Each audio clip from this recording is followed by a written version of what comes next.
കൂട്ടുകാരെ, എല്ലാവർക്കും നിജോസ് വേൾഡിൻ്റെ പുതിയൊരു വീഡിയോയിലേക്ക് സ്വാഗതം. എല്ലാവരും സുഖമായിട്ടിരിക്കുന്നെന്ന് വിശ്വസിക്കുന്നു. ഞങ്ങളിവിടെ സുഖമായിട്ടിരിക്കുകയാണ്. അപ്പോൾ എല്ലാവരും സന്തോഷത്തോടെയും ആരോഗ്യത്തോടെയും ഒക്കെ ഇരിക്കുക കേട്ടോ. ഈ അടുത്തായി ഈ 2 ടിപ്സ് മാത്രം ഫോളോ ചെയ്തിട്ട് 15-ലധികം ആളുകൾ നമ്മുടെ ചാനലിൽ പ്രഗ്നൻ്റ് ആയി. അത്രയും എഫക്റ്റീവായിട്ടുള്ള, എന്നാൽ നിങ്ങൾ ചെറുതായിട്ട് പോലും നിസ്സാരമായിട്ട് പോലും കണക്കാക്കുന്ന 2 കാര്യങ്ങളെ പറ്റിയിട്ടാണ് ഇന്നത്തെ വീഡിയോയിൽ സംസാരിക്കുന്നത് കേട്ടോ. അപ്പോൾ അതെന്തൊക്കെയാണെന്ന് നമുക്ക് നോക്കാം. വീഡിയോ നമുക്ക് സ്റ്റാർട്ട് ചെയ്യാം. ഇതുവരേക്കും ഒരുപാട് ആളുകൾ നമ്മുടെ ടിപ്സ് ഫോളോ ചെയ്തിട്ട് പ്രഗ്നൻ്റ് ആയിട്ടുണ്ട് എന്ന് പറയുന്നുണ്ട്.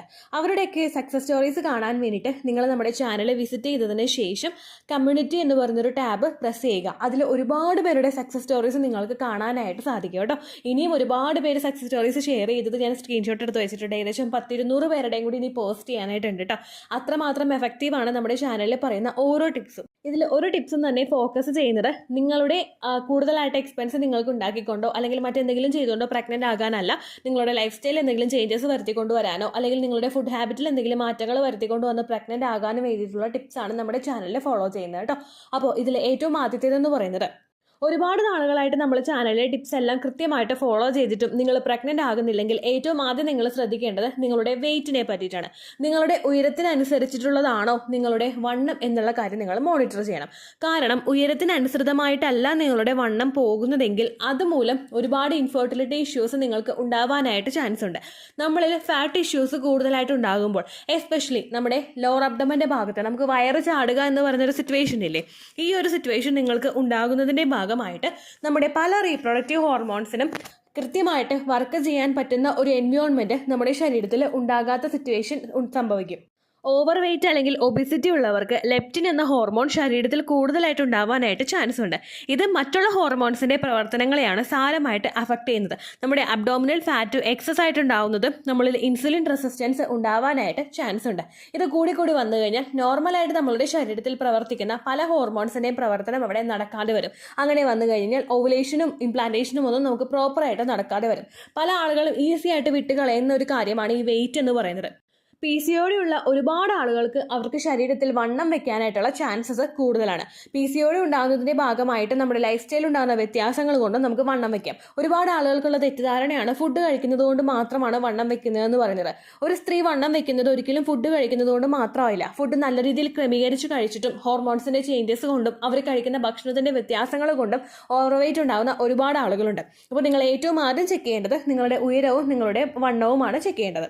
ഇതിൽ നിങ്ങൾ ഏകദേശം നിങ്ങളുടെ ഹൈറ്റ് നിങ്ങൾക്ക് കണക്കാക്കാൻ സാധിക്കുന്നുണ്ടെങ്കിൽ നമ്മൾ ഗൂഗിളിൽ ജസ്റ്റ് സെർച്ച് ചെയ്താൽ മതിയായിരിക്കും. ഇത്രയും നിങ്ങളുടെ 5'5" ആണ് നിങ്ങളുടെ ആ ഒരു ഹൈറ്റ് എങ്കിൽ, അതായത് 150 സെൻറ്റിമീറ്റർ 155 സെൻറ്റിമീറ്റർ ആണ് നിങ്ങളുടെ ഹൈറ്റ് എങ്കിൽ ഐഡിയൽ വെയിറ്റ് എന്ന് പറഞ്ഞ് നിങ്ങൾ ഗൂഗിളിൽ സെർച്ച് ചെയ്താൽ മതിയായിരിക്കും. നിങ്ങൾക്ക് അതിൻ്റെ വെയിറ്റ് കറക്റ്റായിട്ട് ഇത്രയും ലിമിറ്റിൽ നിങ്ങൾ വേണമെന്ന് നിങ്ങൾക്ക് മനസ്സിലാക്കാനായിട്ട് സാധിക്കും. ആ ലിമിറ്റിനകത്താണോ നിങ്ങളുടെ വണ്ണം എന്ന് നിങ്ങൾ ആദ്യം ശ്രദ്ധിക്കുക. അതിനേക്കാൾ ഇപ്പോൾ ഒരു 55-60 ആണ് നമുക്ക് വണ്ണം വേണ്ടതെങ്കിൽ ഒരു 54 ഉണ്ടെങ്കിലോ ഒരു 61 ഉണ്ടെങ്കിലോ നമുക്ക് പ്രശ്നമില്ല. പക്ഷേ 65 പോകുന്നു അല്ലെങ്കിൽ നമ്മൾ അണ്ടർ വെയിറ്റ് ആയിട്ട് പോകുന്നു, ഇങ്ങനെയൊക്കെ വന്നു കഴിഞ്ഞാൽ അത് ഹോർമോണൽ നിങ്ങളിലെ ഹോർമോണൽ ഇഷ്യൂസ് ഉണ്ടാകാനായിട്ട് ചാൻസ് ഉണ്ട് കേട്ടോ. അങ്ങനെയുള്ള ആളുകൾ മസ്റ്റായിട്ട് ശ്രദ്ധിക്കുക. അതുപോലെ തന്നെ ഹസ്ബൻഡിൻ്റെ ശരീരഭാരവും അദ്ദേഹത്തിൻ്റെ ശരീരഭാരം ഓവറായിട്ട് പോകുന്നുണ്ടെങ്കിലോ അണ്ടർ വെയിറ്റ് ആയിട്ട് പോകുന്നുണ്ടെങ്കിലോ അതും സെമൻ്റെ ക്വാളിറ്റി അഫക്റ്റ് ചെയ്യാനായിട്ട് ചാൻസ് ഉണ്ട്. അപ്പോൾ നിങ്ങളുടെ ഹസ്ബൻഡിൻ്റെയും വെയിറ്റും അതുപോലെ തന്നെ ഹൈറ്റും കൃത്യമായിട്ട് നിങ്ങൾ മോണിറ്റർ ചെയ്യുക കേട്ടോ. ഇത് ക്രമീകരിച്ചപ്പോൾ തന്നെ ഒരുപാട് പേർക്ക് ചാനലിൽ പ്രഗ്നൻസി കിട്ടിയിട്ടുണ്ട്. ഒരുപാട് പേര് പറയുന്നുണ്ട് ഫുഡ് ശ്രദ്ധിച്ചു, വെയിറ്റ് 5 കിലോ വരെ കുറച്ചു, എന്നിട്ട് പ്രഗ്നൻസി എളുപ്പത്തിൽ കിട്ടിയെന്ന് പറയുന്ന ഒരുപാട് പേരുണ്ട് കേട്ടോ. അപ്പോൾ നിങ്ങൾ ഈ ടിപ്സ് കൃത്യമായിട്ട് ഫോളോ ചെയ്യാനായിട്ട് ശ്രദ്ധിക്കാം. രണ്ടാമത്തേതെന്ന് പറയുന്നത് വിറ്റമിൻ D റിച്ച് ആയിട്ടുള്ള ഫുഡ്സ് കഴിക്കാനായിട്ട് നിങ്ങൾ ശ്രദ്ധിക്കുക. നമ്മളുടെ അണ്ടത്തിൻ്റെ ഗ്രോത്തിനും അതിൻ്റെ ക്വാളിറ്റി ഇൻക്രീസ് ചെയ്യാൻ വേണ്ടിയിട്ടും ഏറ്റവും കൂടുതൽ നമുക്ക് ശരീരത്തിൽ വേണ്ട ഒരു വിറ്റമിനാണ് വിറ്റമിൻ D എന്ന് പറയുന്നത്. PCOD അതുപോലെ തൈറോയിഡ് അല്ലെങ്കിൽ ലോ AMH അങ്ങനെയുള്ള ആളുകൾക്കൊക്കെ എളുപ്പത്തിൽ പ്രഗ്നൻ്റ് ആകാനും ഇംപ്ലാന്റേഷനും നടക്കാനും ഒക്കെ സഹായിക്കുന്ന ഒരു ടിപ്പാണ് ഈ വിറ്റമിൻ D റിച്ച് ആയിട്ടുള്ള കണ്ടൻസ് അടങ്ങിയിട്ടുള്ള ഭക്ഷണങ്ങൾ കഴിക്കുക, അല്ലെങ്കിൽ കൂടുതൽ സൺ എക്സ്പോഷർ ഉണ്ടാക്കിയെടുക്കുക. ഇതെല്ലാം നിങ്ങളിൽ ഇത്തരത്തിലുള്ള ബുദ്ധിമുട്ടുകൾ ഉണ്ടെങ്കിലും എളുപ്പത്തിൽ കൺസീവ് ആകാൻ സഹായിക്കുന്നവയാണ്. വിറ്റമിൻ ഡിയുടെ ഡെഫിഷ്യൻസി ശരീരത്തിൽ ഉണ്ടാവുകയാണെങ്കിൽ ഓട്ടോമാറ്റിക്കലി തന്നെ നമുക്ക് അണ്ടത്തിന്റെ ക്വാളിറ്റി കുറയാനായിട്ട് ചാൻസ് ഉണ്ട്. പല ഡോക്ടേഴ്സും ഈ IVF ഏറ്റവും കൂടുതൽ ചെയ്യാൻ റെക്കമെൻഡ് ചെയ്യുന്ന സമയം എന്ന് പറയുന്നത് നമ്മുടെ ഒരു സമ്മർ സീസണാണ്. ഈ മാർച്ച്, ഏപ്രിൽ, മെയ് ആ ഒരു ടൈമിലൊക്കെ ഏറ്റവും കൂടുതൽ സണ്ണിന്റെ അതിൽ ഭയങ്കര ബ്രൈറ്റ് ആയിട്ട് സൺ നിൽക്കുന്ന ഒരു ടൈമായിരിക്കും. ഈ സമയത്ത് ഇംപ്ലാന്റേഷൻ നടക്കാനായിട്ടുള്ള ചാൻസസും വളരെയധികം കൂടുതലായിരിക്കും. അതുകൊണ്ട് ഈ ഒരു സമയം നിങ്ങൾ മാക്സിമം യൂട്ടിലൈസ് ചെയ്യാനായിട്ട് ശ്രദ്ധിക്കുക. വിറ്റമിൻ ഡിയുടെ എക്സ്പോഷർ നിങ്ങൾ എടുക്കാനായിട്ട് ശ്രദ്ധിക്കുക.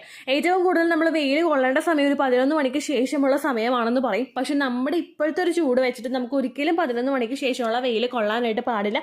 അത് കൊള്ളാനായിട്ട് പാടില്ല എന്ന് തന്നെ നമുക്ക് നമ്മുടെ സർക്കാർ അതിനനുസരിച്ചിട്ടുള്ള നിർദ്ദേശങ്ങൾ തന്നിട്ടുണ്ട്. അതുകൊണ്ട് ആ സമയത്തെ വെയിൽ നിങ്ങൾ കൊള്ളാനായിട്ട് ശ്രമിക്കേണ്ട. അതല്ലാതെ ഒരു 10 മിനിറ്റ്സ് അല്ലെങ്കിൽ 15 മിനിറ്റ്സ് ഏതെങ്കിലും ഒരു സമയത്ത് നിങ്ങൾക്ക് ആ വെയിൽ കൊണ്ടാൽ പ്രശ്നമില്ല എന്ന് തോന്നുന്ന ഒരു വെയിൽ നിങ്ങൾ കൊള്ളാനായിട്ട് ശ്രദ്ധിക്കുക. അതുപോലെ തന്നെ മസ്റ്റായിട്ട് ശ്രദ്ധിക്കേണ്ട ഒരു കാര്യമാണ്, നിങ്ങൾ വെയിൽ കൊള്ളുന്ന സമയത്ത് ഒരു നമ്മൾ 15 to 20 മിനിറ്റ്സ് എങ്കിലും കൊള്ളുന്നുണ്ട് എന്നുള്ള കാര്യം നിങ്ങൾ ശ്രദ്ധിക്കുക കേട്ടോ. ഇത് സ്ത്രീകൾക്ക് മാത്രമല്ല പുരുഷൻ്റെയും സെമൻ്റെ ക്വാളിറ്റി വർദ്ധിപ്പിക്കാൻ വേണ്ടിയിട്ട് ഒരുപാട് സഹായിക്കുന്ന ഒരു ടിപ്പാണ്. ഇനി വിറ്റമിൻ ഡിയുടെ ഡെഫിഷ്യൻസി നിങ്ങൾക്കുണ്ടെങ്കിൽ അത് എന്തെല്ലാം മാറ്റങ്ങളിലൂടെ നമുക്ക് മനസ്സിലാക്കാൻ പറ്റുമെന്ന് നോക്കാം. വിറ്റമിൻ ഡി കുറവുള്ള ആളുകൾക്ക് ഭയങ്കര ഹെയർ ഫോൾ ഉണ്ടാകും. സ്ത്രീകളാണെങ്കിലും പുരുഷന്മാരാണെങ്കിലും ഏറ്റവും കൂടുതൽ അവർക്ക് ഉണ്ടാകുന്ന ഒരു ബുദ്ധിമുട്ടാണ് ഹെയർ ഫോൾ എന്ന് പറയുന്നത്. അവരുടെ ക്ലൈമറ്റിലുള്ള വ്യത്യാസം, അവർ കുളിക്കുന്ന വെള്ളത്തിലുണ്ടാകുന്ന വ്യത്യാസം, അവർ ഉപയോഗിക്കുന്ന എണ്ണയിലുണ്ടാകുന്ന വ്യത്യാസം, അവർക്കുണ്ടാകുന്ന ടെൻഷൻ, അതുപോലെ ഹോർമോണൽ ഇംബാലൻസസ്, ഇതൊക്കെയാണ് നിങ്ങൾക്ക് ഹെയർ ലോസ് ഉണ്ടാവാനായിട്ടുള്ള ഒരു ഫാക്ടർ.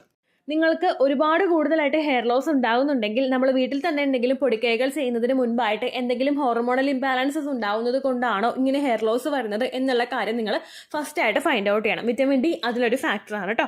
അതുപോലെ തന്നെ അടുത്തൊരു ബുദ്ധിമുട്ടാണ് നമുക്ക് ഇടയ്ക്കിടയ്ക്ക് ബുദ്ധിമുട്ടുകൾ, ആരോഗ്യ പ്രശ്നങ്ങൾ ഉണ്ടാവുക. വിറ്റമിൻ ഡി കുറയുന്നതിനനുസരിച്ചിട്ട് നമുക്ക് ഇൻഫെക്ഷൻസ് ഉണ്ടാവാനായിട്ടുള്ള ചാൻസസും അതുപോലെ മറ്റുള്ള ആരോഗ്യ പ്രശ്നങ്ങൾ തുടർച്ചയായിട്ട് ഉണ്ടാവാനായിട്ടുള്ള ചാൻസസും വളരെയധികം കൂടുതലാണ് കേട്ടോ. അടുത്തൊരു റീസൺ ആണ് നമുക്ക് ബാക്ക് പെയിൻ അനുഭവപ്പെടുക. സ്ത്രീകളുടെ കൂടപ്പറപ്പാണ് ബാക്ക് പെയിൻ എന്ന് പറയുന്നത്. ഡെലിവറി കഴിഞ്ഞാലും ഡെലിവറിക്ക് മുമ്പും നമുക്ക് ഏറ്റവും കൂടുതൽ ഉണ്ടാവാൻ സാധ്യതയുള്ള ഒരു രോഗാവസ്ഥയാണ് ഈ ബാക്ക് പെയിൻ എന്ന് പറയുന്നത്. എന്നാൽ ഈ ബാക്ക് പെയിൻ ഭയങ്കര സിവിയർ ആയിട്ട് നിങ്ങൾക്ക് ഉണ്ടാകുന്നുണ്ടെങ്കിൽ അത് വിറ്റമിൻ ഡിയുടെ ഡെഫിഷ്യൻസി മൂലവും ആകാനായിട്ട് ചാൻസ് ഉണ്ട് കേട്ടോ. അടുത്തൊരു റീസൺ ആണ് മസിൽ പെയിൻ എന്ന് പറയുന്നത്. ഈ വിറ്റമിൻ ഡി അല്ലെങ്കിൽ ആ വിറ്റമിൻ ഡിയുടെ കണ്ടന്റ് അടങ്ങിയിട്ടുള്ള മറ്റു പലതുമാണ് നമ്മുടെ എല്ലിന് ശക്തി തരുന്നത്.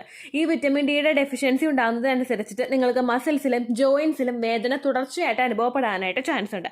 അങ്ങനെയുള്ള ആളുകളും വിറ്റമിൻ ഡിയുടെ ലെവൽ എത്രയാണെന്ന് ചെക്ക് ചെയ്യുന്നത് നല്ലതായിരിക്കും കേട്ടോ. അതുപോലെ നമ്മൾ ഓവറായിട്ട് ടയേർഡായി പോവുക, നമുക്ക് ഒന്നും ചെയ്യാനായിട്ടുള്ള ഒരു താല്പര്യമില്ലാത്തൊരു സിറ്റുവേഷൻ വരിക. പലരും പ്രഗ്നൻസിയുടെ ലക്ഷണമായിട്ടും പലർക്കും ഇത് ഉണ്ടാവുന്നതാണ്. പക്ഷേ ആ ലക്ഷണത്തിനെ മാറ്റി നിർത്തി കഴിഞ്ഞിട്ടും അതല്ലെങ്കിൽ പീരീഡ് ആയതിനു ശേഷവും നിങ്ങൾക്ക് തുടർച്ചയായിട്ട് ഈ ലക്ഷണം കാണുന്നുണ്ടെങ്കിൽ നിങ്ങൾ ഒരിക്കലും അതിനെ അവോയ്ഡ് ചെയ്യാതിരിക്കുക. നിങ്ങൾ വിറ്റമിൻ ഡിയുടെ ലെവൽ ഒന്ന് ചെക്ക് ചെയ്യുക കേട്ടോ. നോർമലി നമ്മൾ വിറ്റമിൻ ഇയുടെ സപ്ലിമെന്റ്സ് ഒക്കെ ഡയറക്റ്റ് ആയിട്ട് മെഡിക്കൽ സ്റ്റോറിൽ പോയി മേടിച്ച് കഴിക്കാറുണ്ട്. പക്ഷേ വിറ്റമിൻ ഡിയുടെ സപ്ലിമെന്റ്സ് ഒരിക്കലും നമ്മൾ അങ്ങനെ മേടിച്ച് കഴിക്കാനായിട്ട് പാടില്ല. നമുക്ക് എന്തെങ്കിലും ബുദ്ധിമുട്ടുണ്ടെങ്കിൽ ഡോക്ടർ എഴുതി തരുന്ന ഡോസ് അനുസരിച്ചിട്ട് മാത്രമേ വിറ്റമിൻ ഡിയുടെ മെഡിസിൻ നിങ്ങൾക്ക് എടുത്ത് കഴിക്കാനായിട്ട് പാടുള്ളൂ. അതും ഡോക്ടർ കൃത്യമായിട്ട് നിർദ്ദേശിക്കും. ചിലർക്ക് ഒന്നിടവിട്ട ദിവസങ്ങളിൽ, ചിലർക്ക് ആഴ്ചയിൽ ഒന്ന്, അങ്ങനെയൊക്കെ ആയിരിക്കും വിറ്റമിൻ ഡിയുടെ സപ്ലിമെന്റ്സ് കൊടുക്കുന്നത്. അതനുസരിച്ചിട്ട് മാത്രമേ നിങ്ങൾ മെഡിസിൻ എടുക്കാനായിട്ട് പാടുള്ളൂ. അതല്ലാതെ ഒരിക്കലും ഡയറക്റ്റ് മെഡിക്കൽ സ്റ്റോറിൽ പോയിട്ട് വിറ്റമിൻ ഡിയുടെ മെഡിസിൻ നിങ്ങൾ മേടിച്ച് കഴിക്കാനായിട്ട് പാടില്ല കേട്ടോ.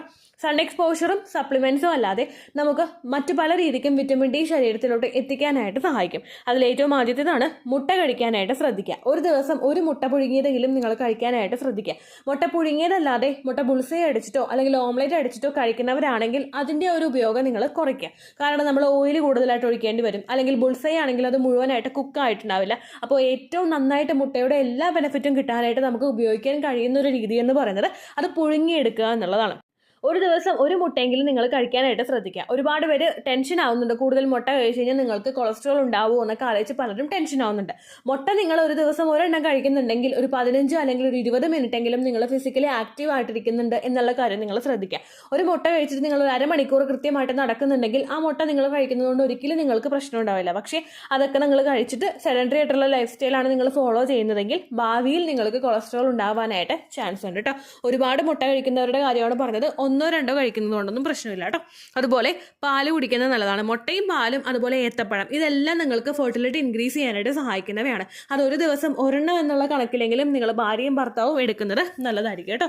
അതുപോലെ തന്നെ മിൽക്കിൻ്റെ കണ്ടന്റ് അടങ്ങിയിട്ടുള്ള ഭക്ഷണങ്ങൾ കൂടുതലായിട്ട് കഴിക്കുക. നിങ്ങൾ യോഗോട്ട് കഴിക്കുന്നതാണെങ്കിലും നല്ലതാണ്. അങ്ങനെ ഡയറി പ്രൊഡക്ട്സ് കൂടുതലായിട്ട് കഴിക്കുന്നതും വിറ്റമിൻ ഡി ശരീരത്തിൽ എത്തുന്നതിന് വേണ്ടിയിട്ട് സഹായിക്കും കേട്ടോ. അപ്പോൾ ഇത്രയും കാര്യങ്ങൾ പ്രോപ്പറായിട്ട് ശ്രദ്ധിച്ച് 15ഓളം ആളുകളാണ് പ്രഗ്നൻ്റ് ആയത്. ഞാൻ ഓൾറെഡി ഒരു വിറ്റമിൻ ഡിയുടെ ഒരു ടോപ്പിക്ക് ഏകദേശം നമ്മുടെ ഒരു സമ്മർ സീസൺ തുടങ്ങുന്നതിന് മുൻപ് തന്നെ അപ്ലോഡ് ചെയ്തിട്ടുണ്ടായിരുന്നു. ഏകദേശം മാർച്ച് മാസത്തിലാണ് അപ്ലോഡ് ചെയ്തത്. അപ്പോൾ അതൊക്കെ നമ്മളൊന്ന് കൃത്യമായിട്ട് ശ്രദ്ധിച്ചു കഴിഞ്ഞാൽ ഒരുപാട് പേർക്ക് പ്രഗ്നൻ്റ് ആകാനായിട്ട് സാധിക്കും. അങ്ങനെയാണ് നമുക്ക് ഇത്രയും സക്സസ് സ്റ്റോറീസ് കിട്ടിയത് കേട്ടോ. ഒരുപാട് ആളുകൾ ചാനലിൽ പറയുന്നുണ്ട്, ചേച്ചി ഈ സക്സസ് സ്റ്റോറീസ് ഒക്കെ കാണുമ്പോൾ ഞങ്ങൾക്ക് സങ്കടം വരുന്നു, കാരണം ഞങ്ങൾക്ക് കിട്ടുന്നില്ലല്ലോ എന്നുള്ള ഭയങ്കരമായിട്ട് നിരാശ കൂടുന്നു എന്ന് പറയുന്നവരുണ്ട് കേട്ടോ.